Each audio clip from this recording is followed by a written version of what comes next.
How's it going, YouTube? It's Sean here, and I'm back today to give you guys my review of the Air Jordan 1 Low Paris. This shoe is part of the Air Jordan City Pack, and this dropped on February 22nd for a retail price of $100 US or $165 here in Canada.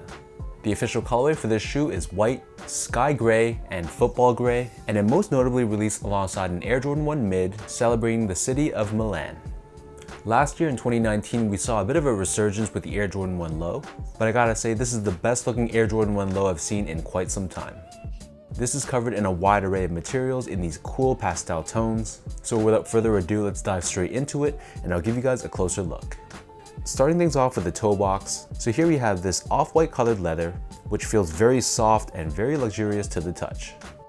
We have your signature perforations running throughout, and then surrounding the outer edges of the toe box, here we have this very fuzzy long-haired suede.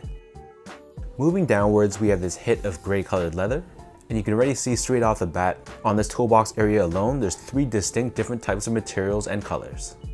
Running up the center of the shoe where the eyelets are, here we have this gray colored flat suede, and then below this we have this white colored leather panel, which have these mini perforations or indentations running throughout.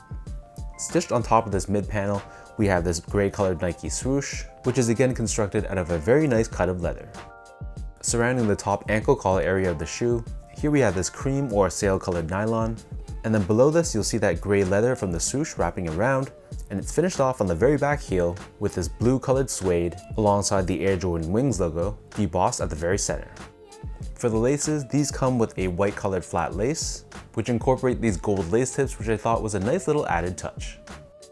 Underneath the laces, we have a white colored nylon tongue, and this is somewhat padded, giving you some added structure and some additional comfort for your feet. Finishing this off, we have this leather tag at the very top with the Jumpman Air branding done in this metallic gold finish. Pulling out the insoles, these come with a blue colored insole with a Jumpman logo on the heel, done in that metallic gold color once again. So the upper of these Jordan 1 Lows sits atop this white colored midsole, and encapsulated within the heel but not visible to the eye, we have a Nike Airsole unit for cushioning. Turning the shoe over to the bottom, so here we have your standard Air Jordan 1 outsole. The color of the outsole is slightly warmer than the color of the midsole, and we have the circular pivot point on the forefoot and Nike branding right in the center. From a sizing standpoint, this pair definitely fits true to size.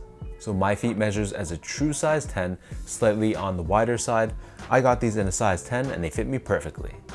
If you have, for example, really wide feet, then you might want to go up a half size, but for everyone else, I'd just stick with your normal true size. Next up, from a comfort standpoint, so the Air Jordan 1 Low, it's a pretty firm feeling shoe on feet. You do get more ankle mobility with the lower cut, but from a softness and cushioning standpoint, nothing special here, but they're going to be fine for just everyday casual use.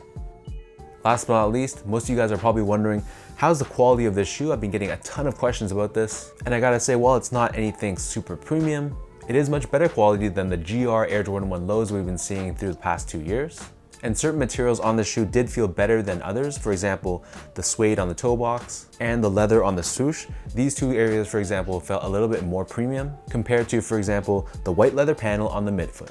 All in all though, it was a very solidly well-made shoe, and for the relatively low price point of $100 USD, I really had no issues with the quality on this sneaker.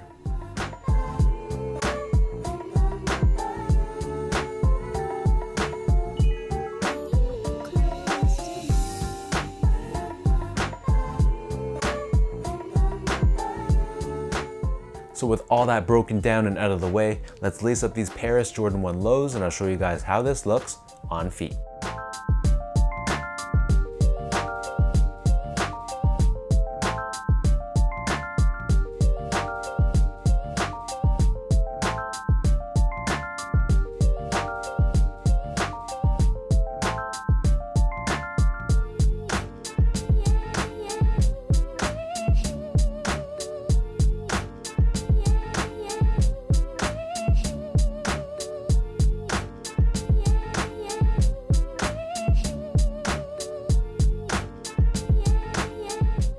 As I said from the start, this is a very clean looking shoe, and it's probably my favorite Jordan 1 Low to release in quite some time.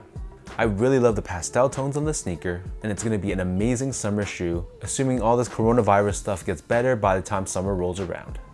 So let me know in the comment section down below how you guys feel about this Paris Air Jordan 1 Low, and if this was a cop, a drop, or if you guys took an L on this pair. If you guys like this video, be sure to like, comment, and subscribe. Give me a follow on Instagram at esco8. Check out my Twitter at sean.go and visit my website at seango.ca. So until next time, thank you guys so much for tuning in. Hopefully you guys enjoyed watching this video, and I'll catch you guys all in the next one.